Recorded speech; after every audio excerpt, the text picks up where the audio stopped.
السلام علیکم۔ آج میری ویڈیو کا عنوان ہے نماز میں دل لگانے کا طریقہ۔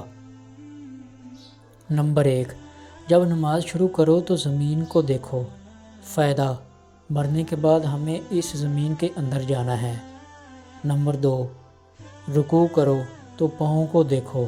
فائدہ: ہماری جان پاؤں سے نکلنا شروع ہوگی۔ نمبر 3، جب سجدہ کرو تو ناک کی سمت میں دیکھو۔ فائدہ: مرنے کے بعد سب سے پہلے ناک ختم ہوگی۔ نمبر 4، اور جب بیٹھ جاؤ تو نظریں جھولی میں ہونی چاہیے۔